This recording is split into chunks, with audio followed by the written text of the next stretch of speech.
Good afternoon, folks. This is Louis LeBoy from Breaking the Silence. Once again, I thank you for coming, for showing up and seeing our episode. This episode, which is going to be a great episode of a gentleman that we've recently met. He's going to be telling us his story, and hopefully, this will be able to motivate you, inspire you, and just listen, in regards to survival. And if we made it this far, we know that you could make it this far. So, this is Breaking the Silence with Louis LeBoy.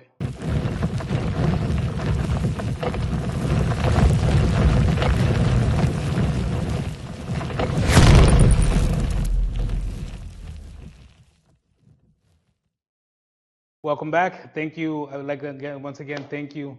This is Breaking the Silence with Louis LeBoy. Today we have a great guest with us. His name is Corey Fisher. Yes, sir. We welcome Corey Fisher to Breaking the Silence.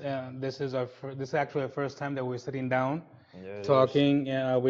So as you're getting to know him, I'm getting to know him as well. Oh, yeah. So hopefully, we're able to motivate you, we're able to inspire you, you'll be able to listen in and reflect and relate to our story or to his story. Welcome. Thank you for coming. Thank you for having me, man. I really appreciate it. Especially like this could like elevate you and elevate me and bring both audiences together. That's like all I want to do.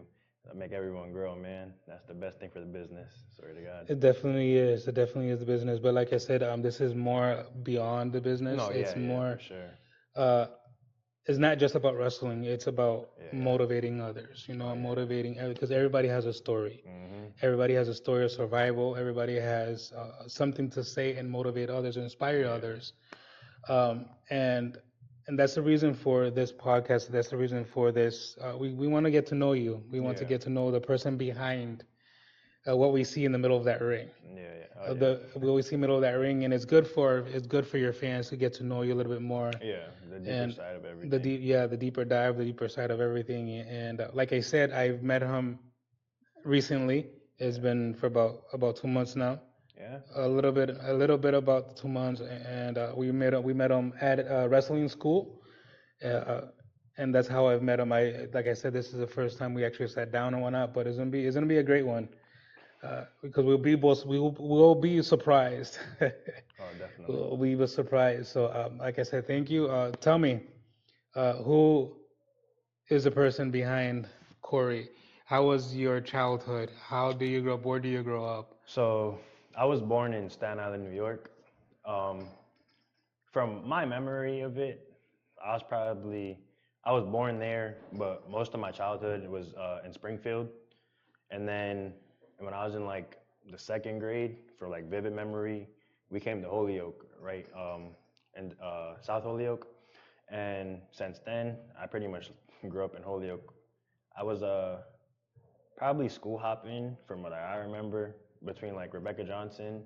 Springfield. And like some other school. And then when we moved out here, we had got an apartment out here, and I had went to Kelly in the flats. And it was just weird to me because like the way like they have like the district set up, I guess. Mm-hmm. Morgan was right down the street from me, so Yeah, because you're south. Yeah. yeah. So why would I go to Kelly? But going to Kelly might have been like one of the best things in my childhood, because I went there from like second grade to eighth grade all the way through, and I met like almost everyone in Holyoke going from that school, because I played basketball and football, so like that's where like my athletic side comes from, because like my dad, he was like, in the streets. Mm-hmm. And growing up, he always like was on me like, yo, just do good in school. You know what I'm saying? You don't have to do sports or nothing, but just keep your head on straight, do good in school, and we'll be good. But then he put a basketball in my hand when I was probably like 3, 4. Nice. And every time he got me a hoop, he was like, yo, you break this hoop, I'll get you a better one, get you a better one.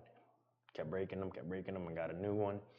And then, like, I tell everybody, like, my first love is basketball through and through.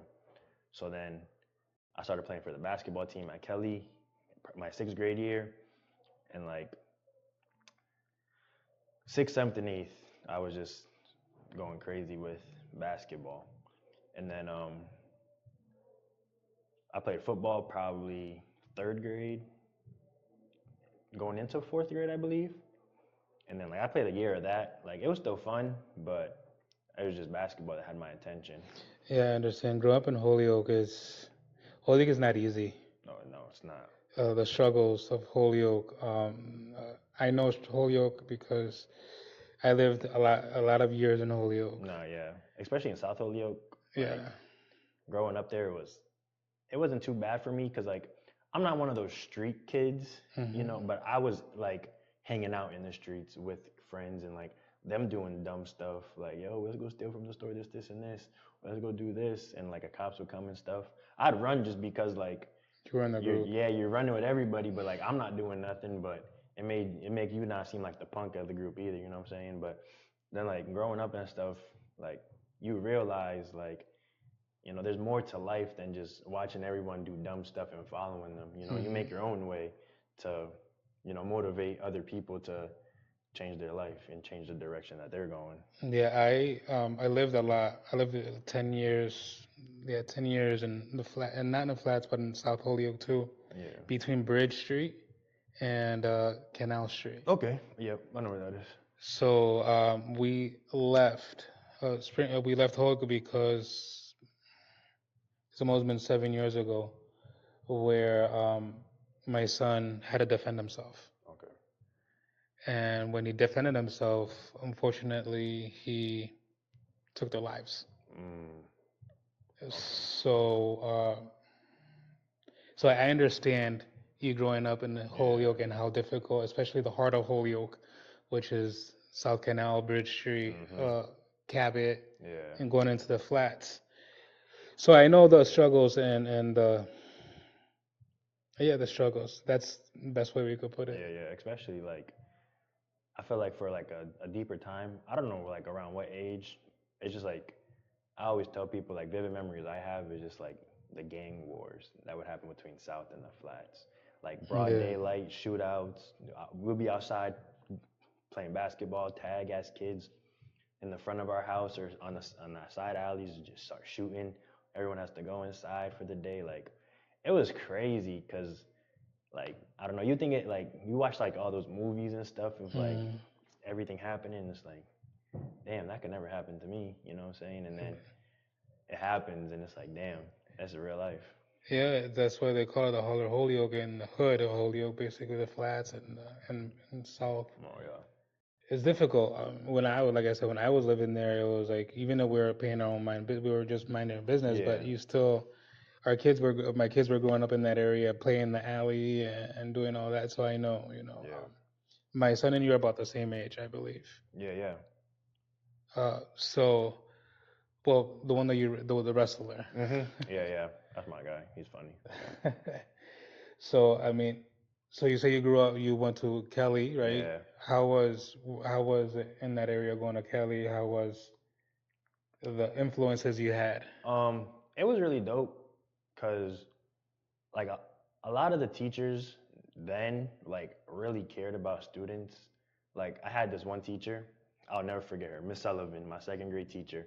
She was the first teacher I had in Kelly, and every year I got promoted to the next grade, I'd always go back to my second grade homeroom and just like Hmm.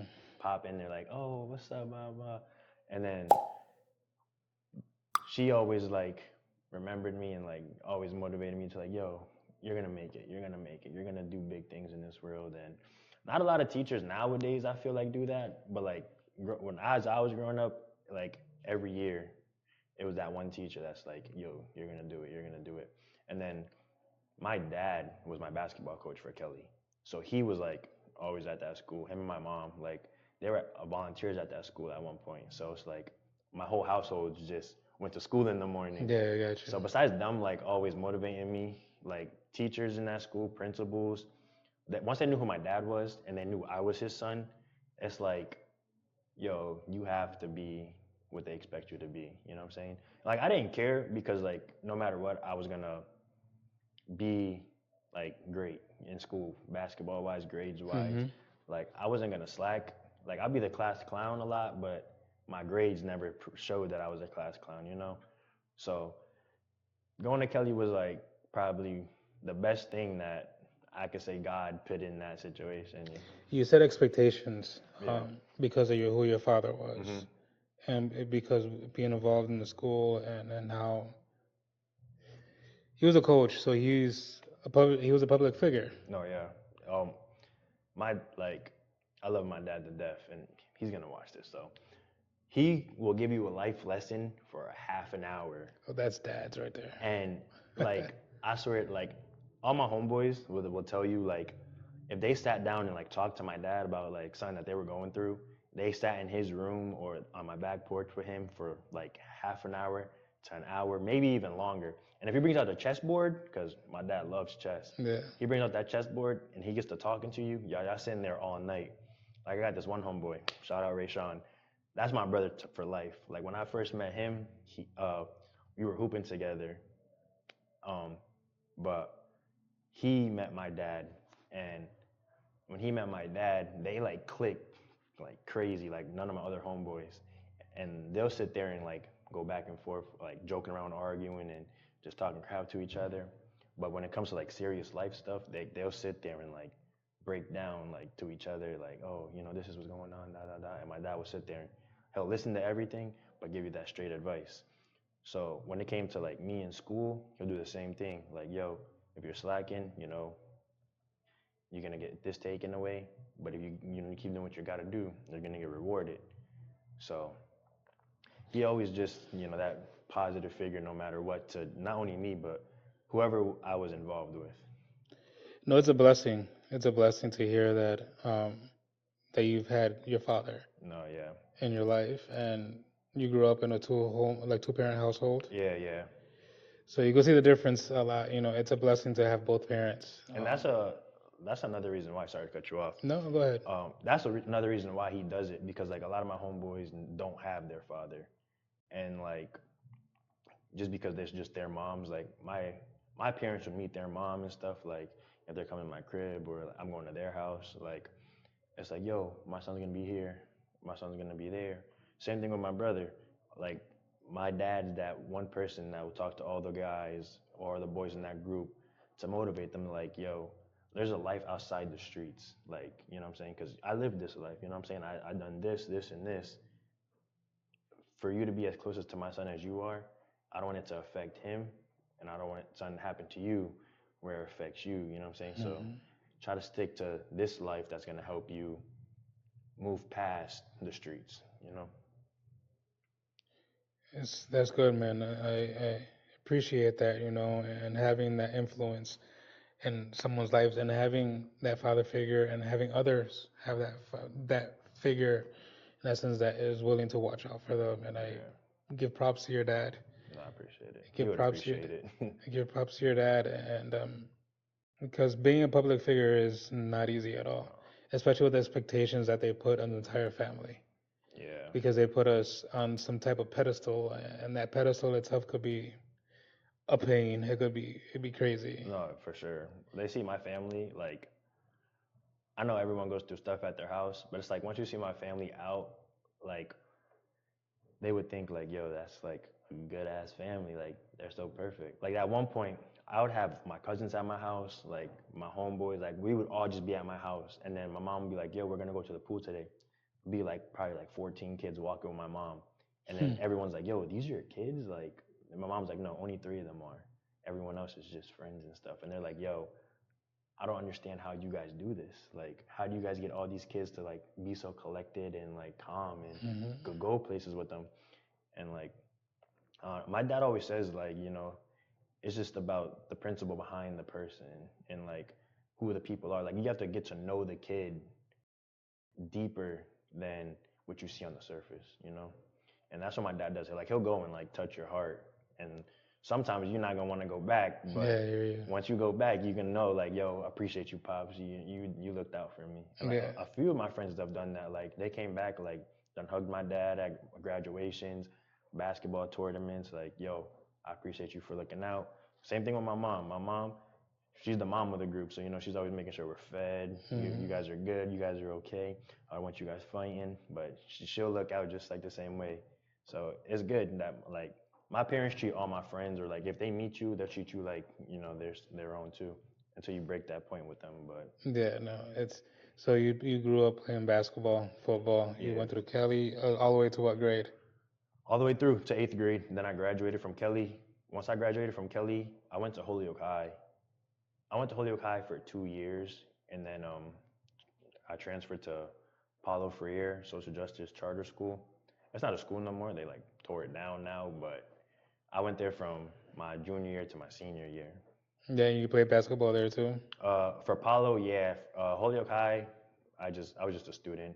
I got so for my freshman year, I didn't try out for basketball because I didn't get my physical on time, and me being like dumb, I like had a like that was my first girlfriend kind of. Gotcha.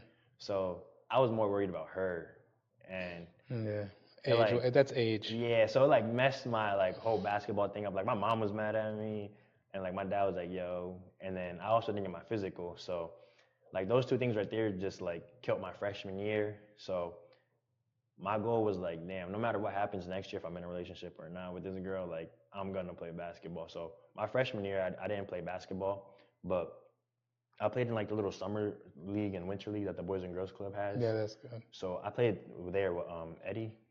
Um, and then my sophomore year, I tried out, but I got cut. And then when I got cut, like, I don't, it's like that hurt. Like that was like probably one of my first like heartbreaking moments, cause like my sophomore year was like I felt like it was just so crazy.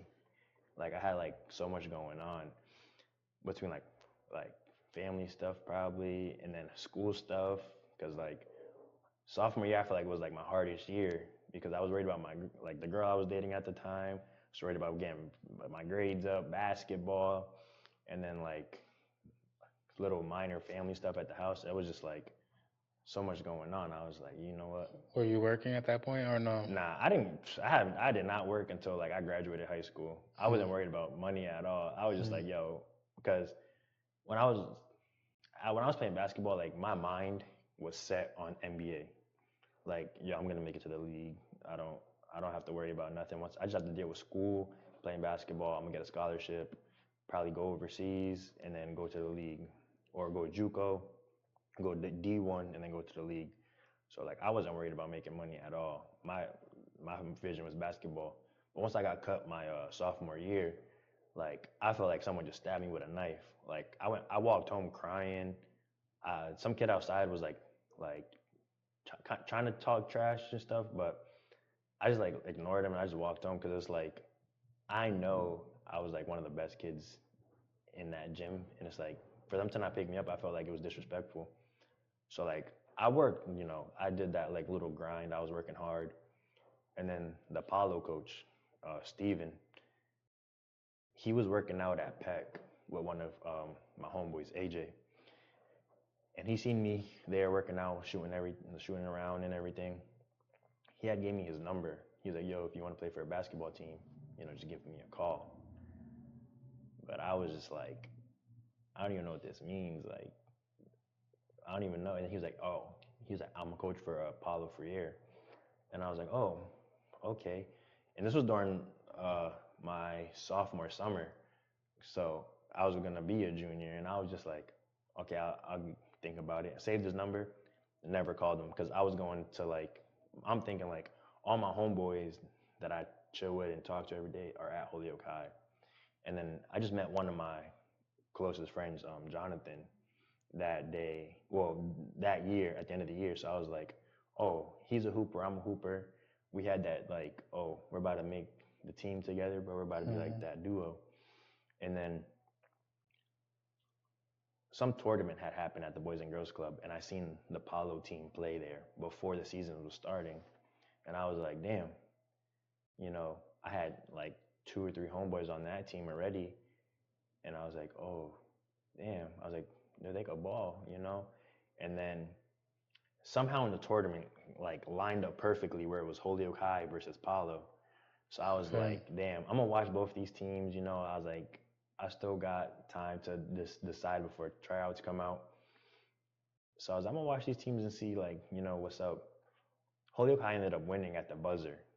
and I was like, damn, because I Yeah. was like, it was a good game. Like it was, they were going back and forth, and like everyone on both teams, like I knew everybody, so I was like, damn, these are like my homeboys just clashing. If it was like back in the playground, so I watched both teams. I was like, damn, but Paulo stood out more to me because like I loved everyone on Holyoke High. I loved the Holyoke High organization and what they were doing at the time. But Paulo had like that grit to them. Like they had like that I don't care attitude. Like, yo, you get in my face, we're gonna get in your face. Like, we don't care. And that's the type of player I was. Like, Hmm. I would be that person to get in your face, talk trash. Like, I don't care, bro. You gonna know that we here to play. So when I seen that with them, I was like, damn. I went back home that night. I told my mom, I was like, yo, I want to transfer to Paulo.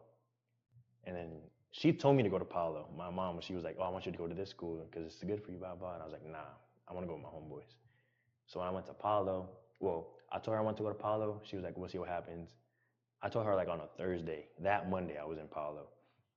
As soon as the coach seen me, Steven seen me, he brought me to his office. He was like, yo, he was like, you play ball? I was like, yeah, you gave me your number and everything like that, blah, blah. Still haven't called him or nothing. He was like, for real? I was like, yeah, showed him it. He was like, oh, he's like, all right, that's good, that's good. He's like, well, we have practice today. He was like, I'm pretty sure you don't got nothing to go. He's like, but tomorrow you're on the bus with us.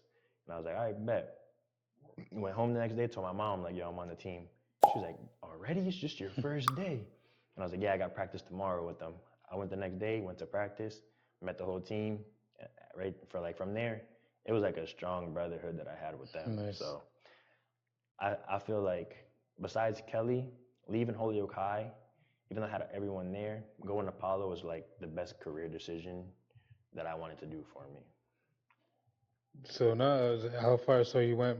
How far? So you got cut. Yeah, You took that to the heart, like yeah, you stated, but then you got right back up. yep, You yep. got right back up, and then you decided to go for this other team and play for the other team, which is great. And how far? So you play for the rest of the year? Yeah, I played my whole junior year. I played the junior year. I really didn't get too many touches on the court, which was cool because I just like stayed in practice and like just kept working. And the starting point guard on the team was like one of my closest friends. So me and him like always worked out together. So my junior year, I had like a few playtime, not too crazy. But then when our senior year came, that was like my year to like show up and show out and show everyone like, yo, I can hoop Nice, as a starter. nice. So you graduated. Did you go directly Yeah. to college, or Nah. what So was? so it was like a weird thing for like my graduation because like we were graduating, but I still needed to like pass a class. I need to do the MCAS, like the science MCAS, and then I still was trying to like look for a good college for me to get into, just so I could play basketball. And my coach wanted me to go to ACC, but I want to go to like a university. I don't want to go JUCO, bro. Like my talents are good enough to I used to be a walk on, and a Division 3 school can't be too hard. So once I finished up the classes and I took the MCAS, I was set to graduate. My guidance counselor was talking to me about stuff, and I was like, "Oh, I don't know what college I want to go to." So my homeboy AJ, he just committed because he was on the basketball team too. He just committed to play at New England College, which is in New Hampshire. And then my, the other two seniors on my team, they had committed to go to Westfield State together. So my boy AJ was like, yo, where you going to college? I was like, I don't know. I might go to Westfield State because, the other two are going there. We got chemistry. I was like, I might be a good fit there, or at least I could try to walk on and stuff. He was like, nah, bro. He was like, just come to college with me, bro. We could run New England together. We'll meet the coaching staff and everything like that, blah, blah. He was like, he's like, I have the coach's number, bro. He could come watch us work out during the summer. So I was like, you know what? Fine. I was like, that's a new environment for me. It's out of the Hmm. state. It's a university. I was like, and the coach came to watch us during the summer for like our AAU tournaments and stuff. So the coach knew who I was. He said I would be a good fit for them. He's like, I probably won't get too much playing time as a freshman, but as I grow to be like a senior, I could definitely start by then. So I was like, all right, that's cool. And then during the summer, Like, uh, AJ was my boy AJ. Like, I went to do his own thing, and I had went to do my own thing, and that's when I started working with the Boys and Girls Club. So like that was like that was like my first job where I was getting like good, getting paid good. So during the summer, I was like, oh, I got money. I'm just chilling. Like I wasn't thinking about school. I wasn't thinking about nothing. So the school would always like send mail to me and like, yo, don't forget to enroll. Don't forget to start doing everything. Blah blah blah blah. And all the money I was making, it should have went towards me going to college, but it went to like me getting food, me going out with people, just me being, young and dumb with money. So How old were you? 18. Oh yeah. And then yeah, I graduated when I was 18. So yeah, that whole summer I was just young and just blowing money. So by the time school started back up, uh, we was in like a financial problem, like getting to the school. But the school was like always willing to help me out and stuff like that. I was just like at a point where I was like, I don't even want to go to school no more. I want to make money because like once I started making the money, I was like, damn, this is better than going to school. I feel like. So I just did that, and then I was like, I don't even care about school. But it was always like in my college. You mean? I mean, yeah, college, yeah. Because you graduated, you weren't a dropout. No, I graduated high school. I had no choice. Yeah. So, but when it came to college, like, yeah, I just didn't. After a while, I was like, I don't even want to go. And then my mom didn't care. She, as long as I graduated high school, she said, whatever you want to do after, it's like up to you. So I'm not gonna force you to go to school if you don't want to. She was like, but you have that basketball dream. Like same thing with my dad. They always been like, you have this basketball dream, so just chase it. So and I was like, you know what? I'll take a year off. I was like, I'll take a year off and then I'll go back because this was 2019. So right before COVID. yeah, and that's where it like came to a breaking point because once I was like, all right, you know what? I'll take a year off, and I was like, I'll probably start during the winter semester because that begins the basketball season, and I was like, I could get my foot in there, see what's up, and then finish out at least before the summer. But that's where once we was about to start getting everything enrolled, COVID hit.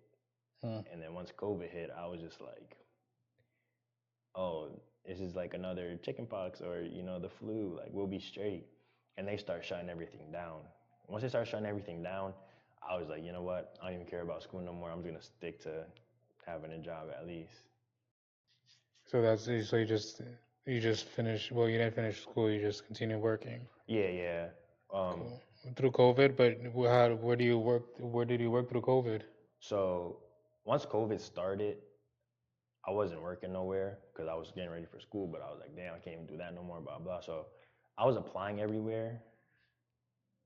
And then I started working at Taco Bell, like right before, probably like 2 months before COVID hit hard.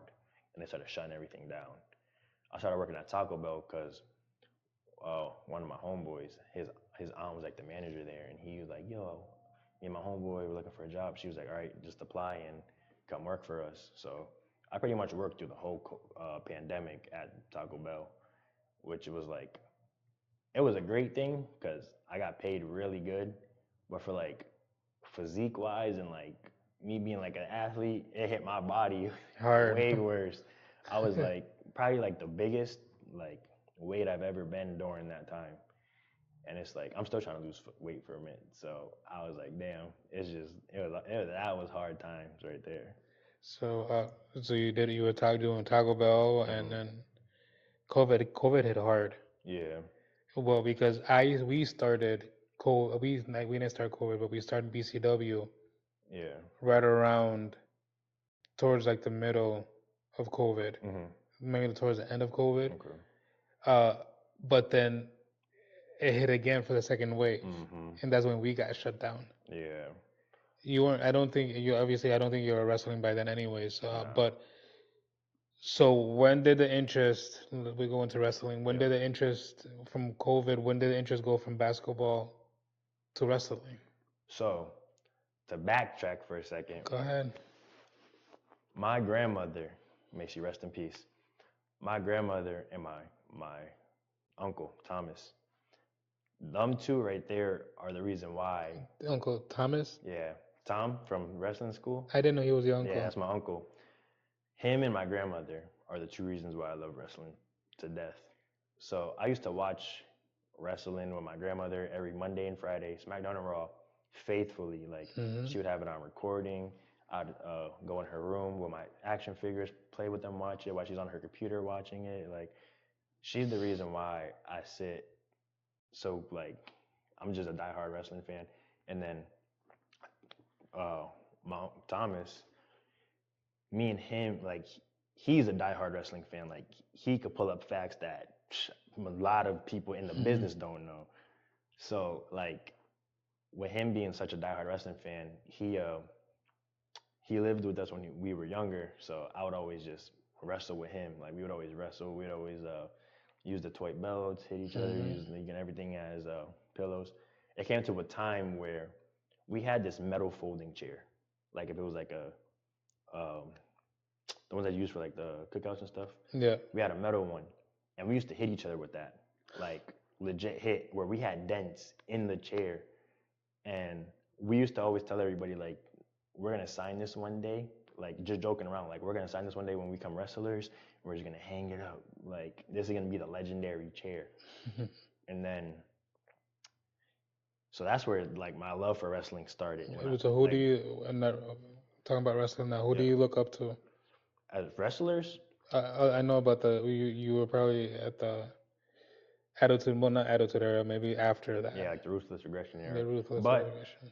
like my favorite wrestlers to like look up to in the big leagues to say is Rob Van Dam, The Rock, and Randy Orton. Okay. And that's why I wear like a singlet, because Rob Van Dam wore his singlet, and I was like, everything he had on his singlet was like so cool. So I was like, damn, I was like, if I ever wrestle, I'm gonna wear a singlet. Yeah. And then like The Rock is just The Rock, like Yeah. he's just that.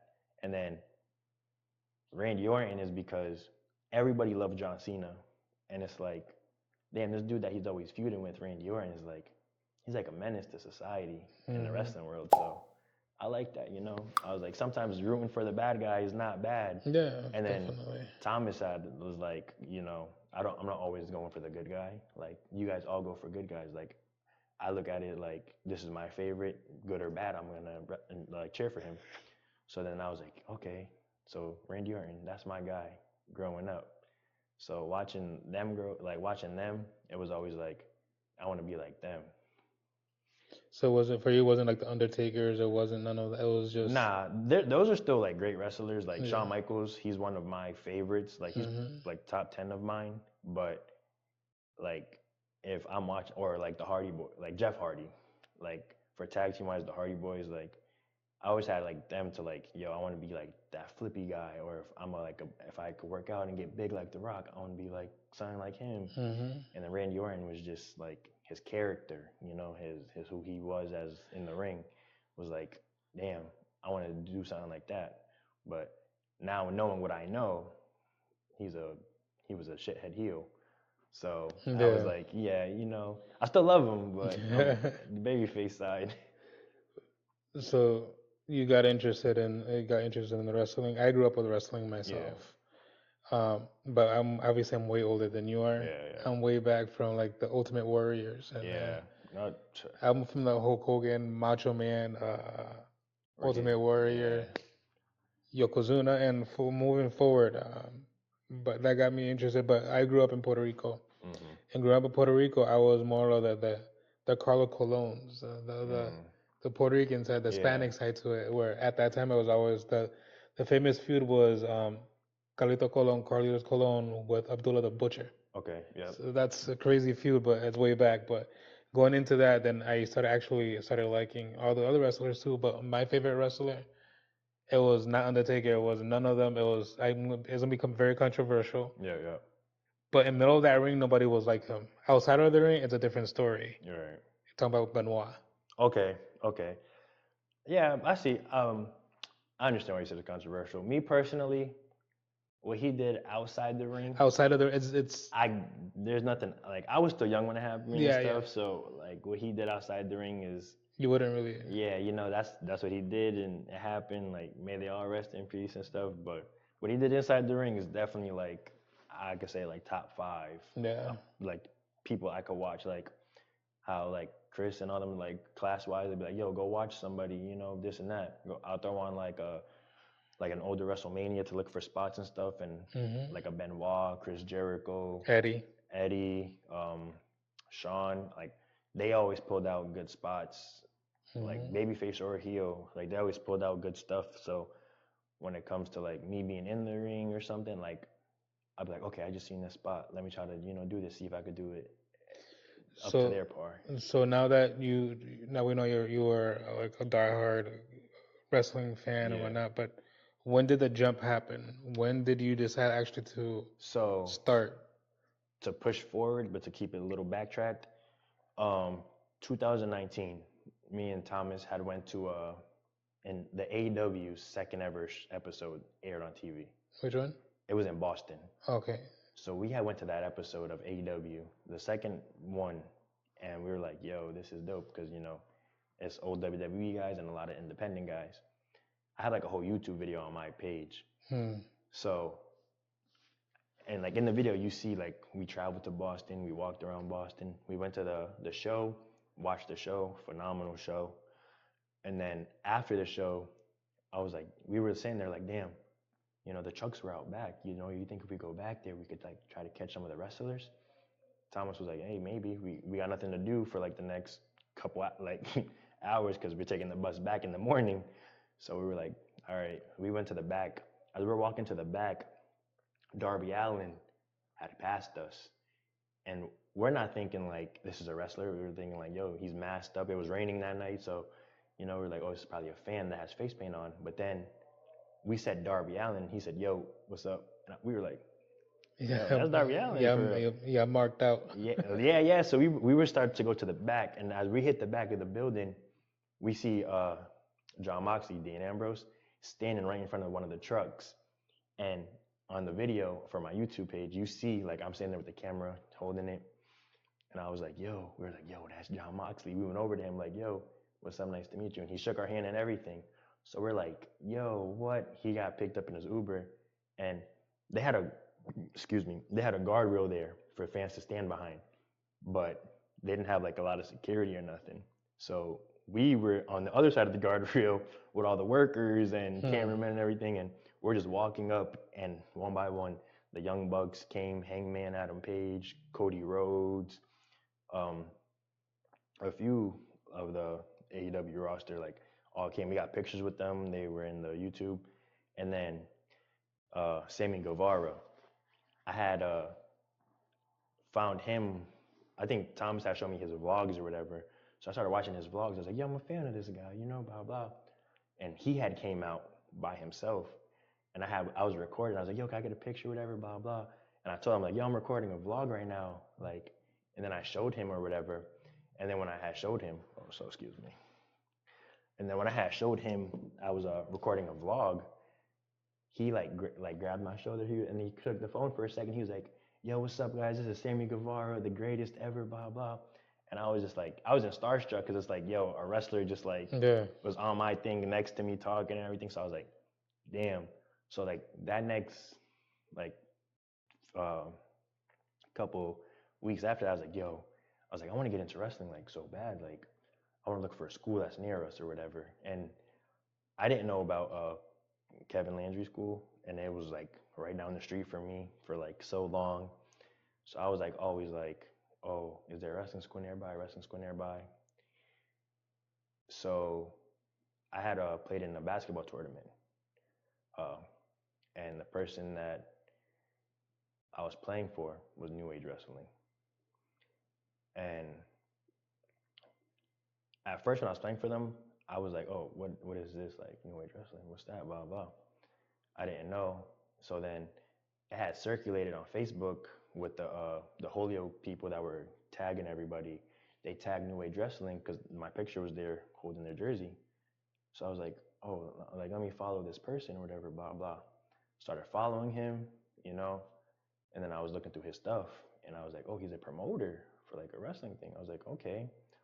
I came across one of the posts, maybe at like the ending of 2019, it said like a wrestling school. So I was like, oh, that's really interesting. Mm.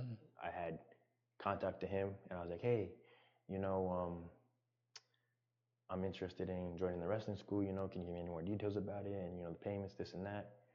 And he was like, yeah, right now we're like full, or we're not taking no one new right now, but when we do, you'll be the first person I contact.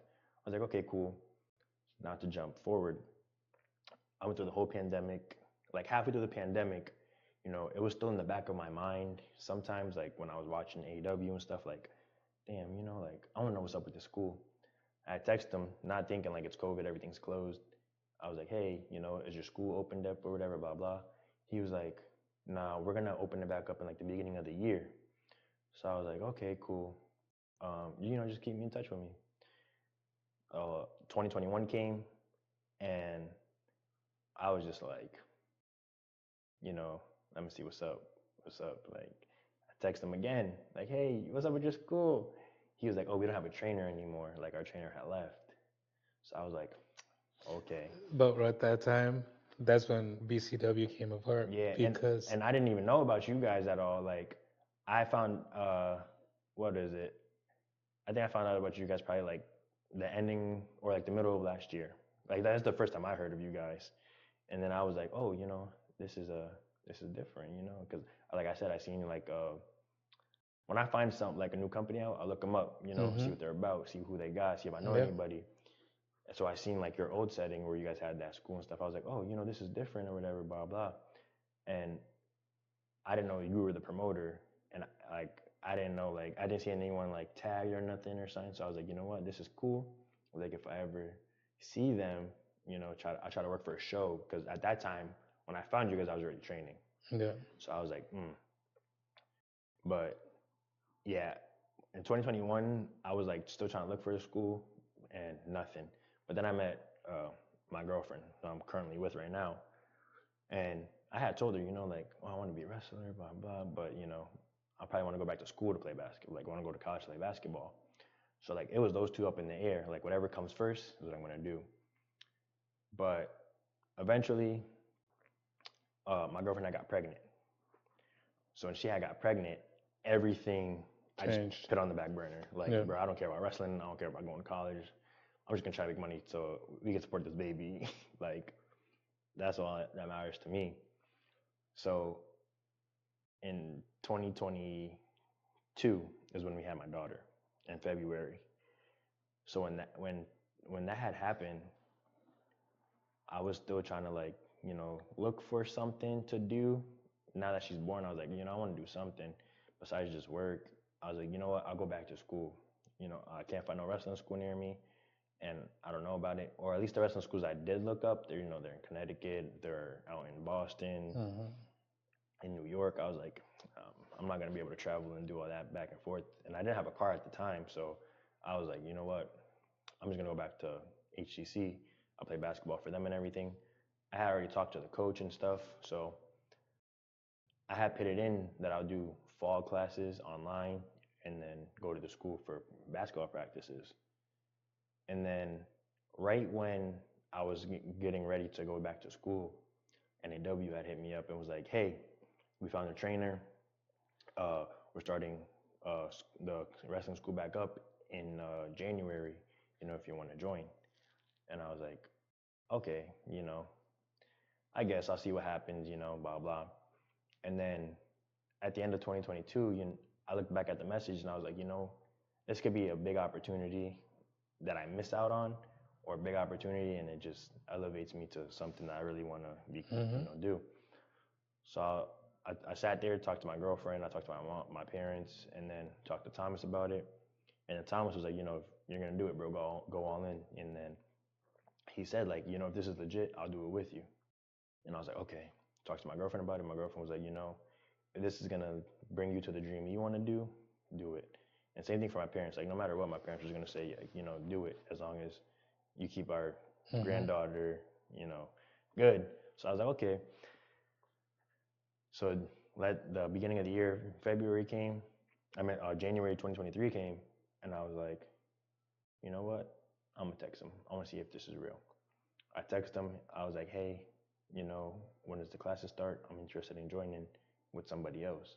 And he was like, yeah, classes are Mondays and Thursdays. I believe it was the same, Monday and Thursday. He said around this time to this time, just come whenever, introduce yourself. And then I was like, okay. That month of January, I was just like hesitant on doing it. So I asked who the trainers were. And then he told me the trainers' names, and Chris was one of them. And then I had text him, and I was like, hey, I want to make sure this is real. Like, you guys this is the teacher for the school, whatever, blah, blah. He was like, yeah, come by, make sure you have this, this, and this. And then, you'll be all set to go. And then I was like, okay, cool. Once I got into that wrestling school, into that wrestling ring, I was like, this is what I'm gonna do, no matter what. This is it. This is it. So like, just to give props to like the new age, like Richard, he's like one of the reasons that like I'm where I'm at, because like he gave me that little push. But then Chris, major props to Chris. He's the reason who I am in the ring, and like everything I know is because of Chris. Especially like once we got to over here, and we were just like free range for a little bit, and just putting minds together between me, Thomas, and Chris. It was just like, this is what you guys could be. Capitalize on it.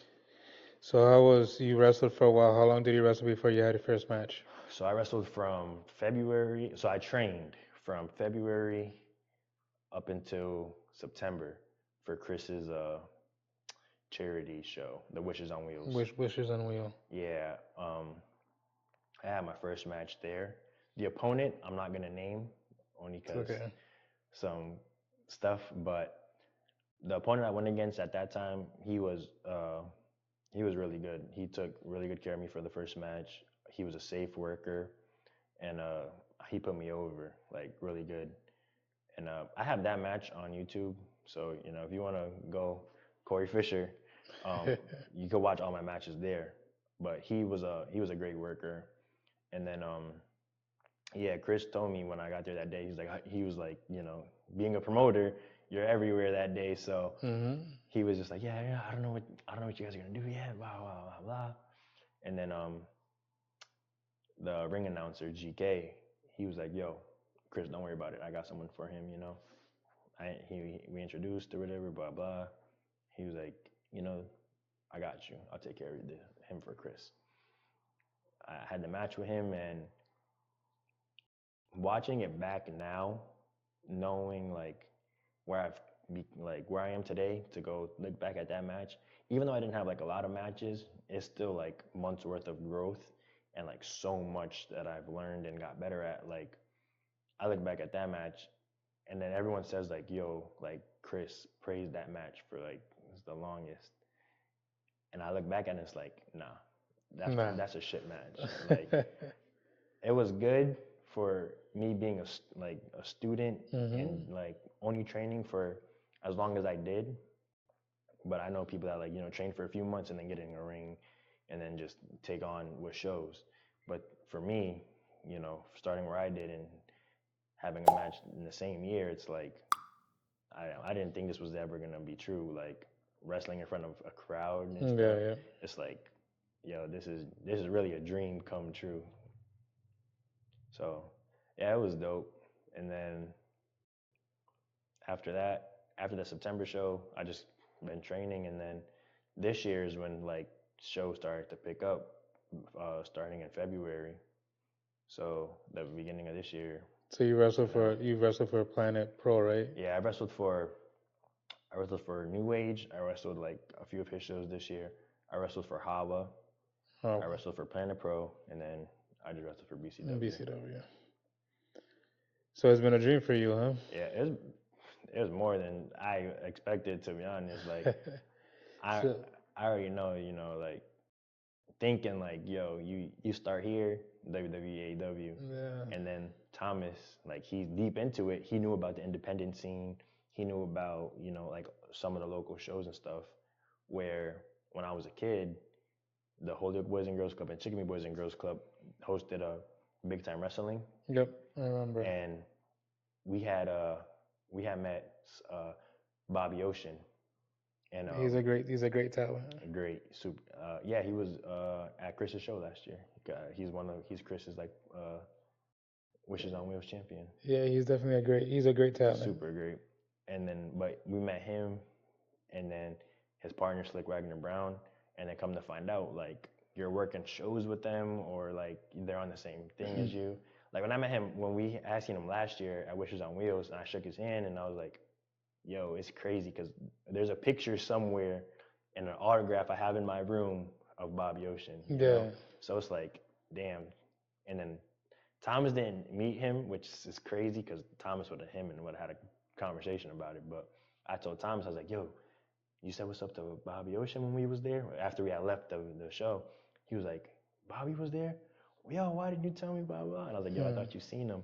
And it's just like that moment for like me and Thomas is like, for me it was like, damn, like we were here so many years ago, and then to be backstage with him working the show that he was supposed to be on, and meeting him and everything, it was like, it's crazy. It was like you're meeting like one of your superheroes, you know what I'm saying? Definitely, I feel that, and that's how it is a lot because of BCW, it does the same thing, and Yeah. our anniversary show wasn't that long in April, and you can see that I work with I work with youth. You probably saw that the Yeah. other day with all the youth I work with. Yeah. But it's good, for especially like a rising company, I feel Yeah, like. and on the anniversary show, we had they didn't wrestle. They Private Party was there. Okay.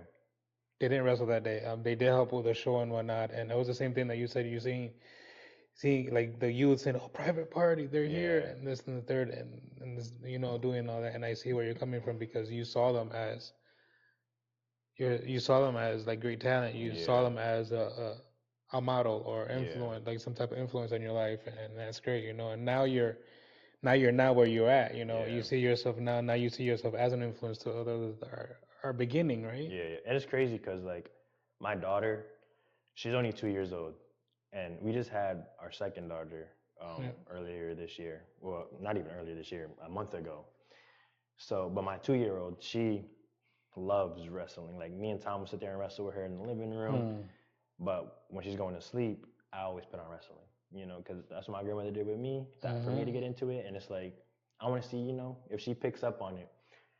And when she knows I have to go to wrestling practice, she's like, "Oh, I want to go watch Daddy wrestle. I want to go watch Daddy wrestle." Or like, Yeah. "Oh, it's not a show. You can't really come."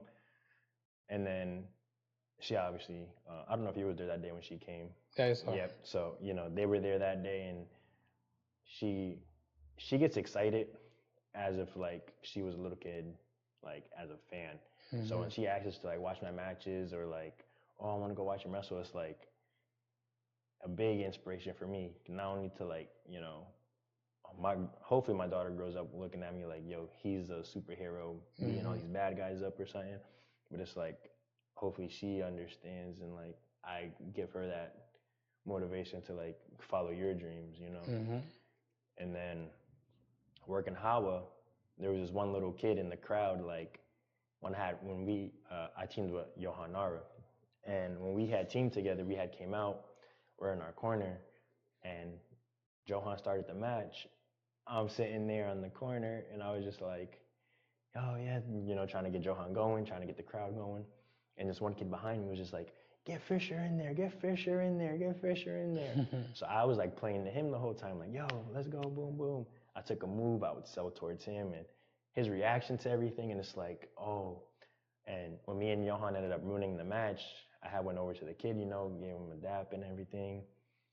And then when intermission had came and we went out there or whatever, he ran right over to me and was like, "Hey, do you mind if I get a picture with you or whatever, blah, blah?" And I was like, "Yo, let's take one, bro." Like, I understand, you know what I'm saying? So I was like, for that to happen just there, it's like, I really felt like, damn, like these kids are going to now look up to me if I was like their superhero. Mm-hmm.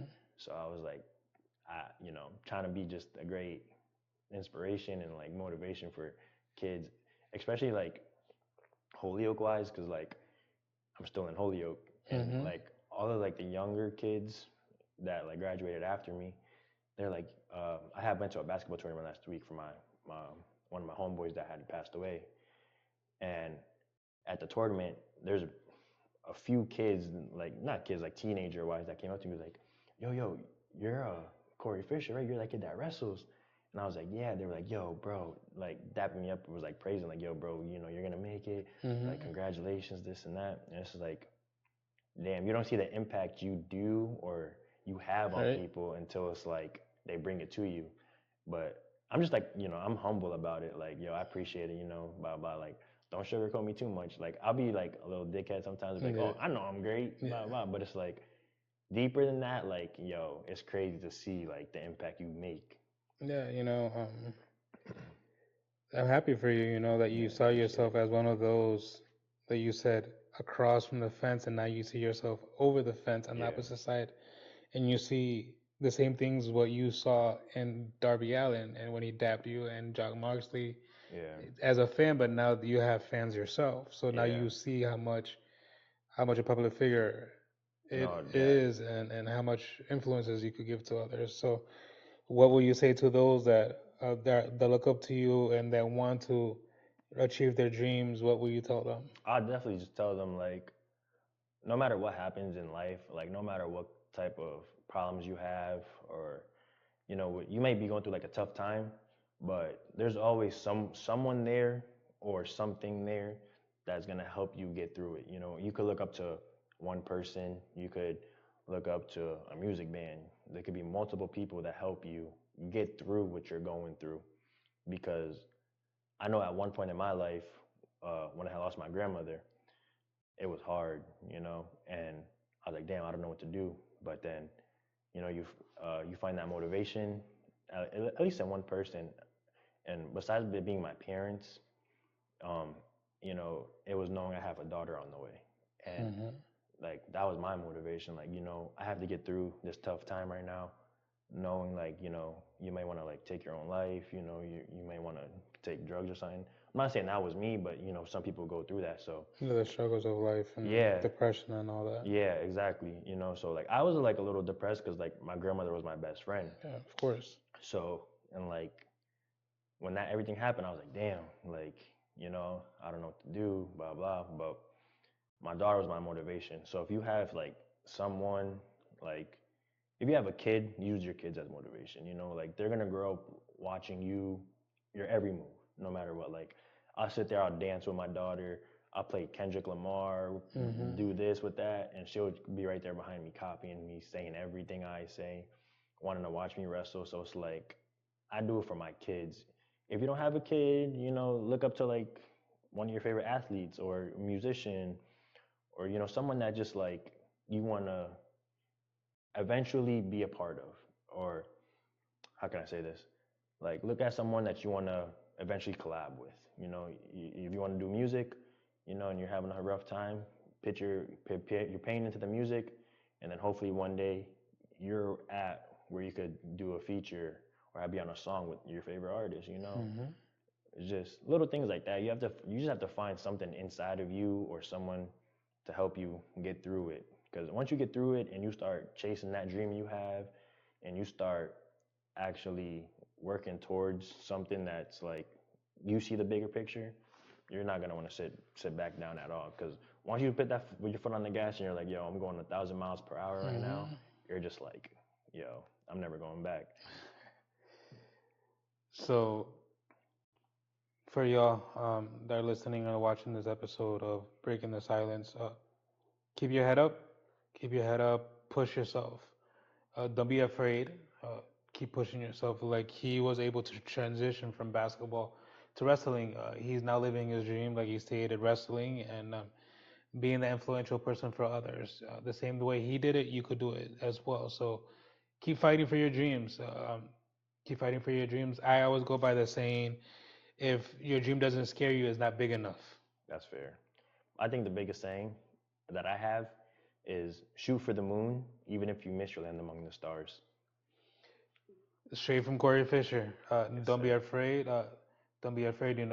Thank you, thank you. No, thank you for having me. I appreciate And it. we got to know the man behind Corey Fisher and his dreams and how he transitioned.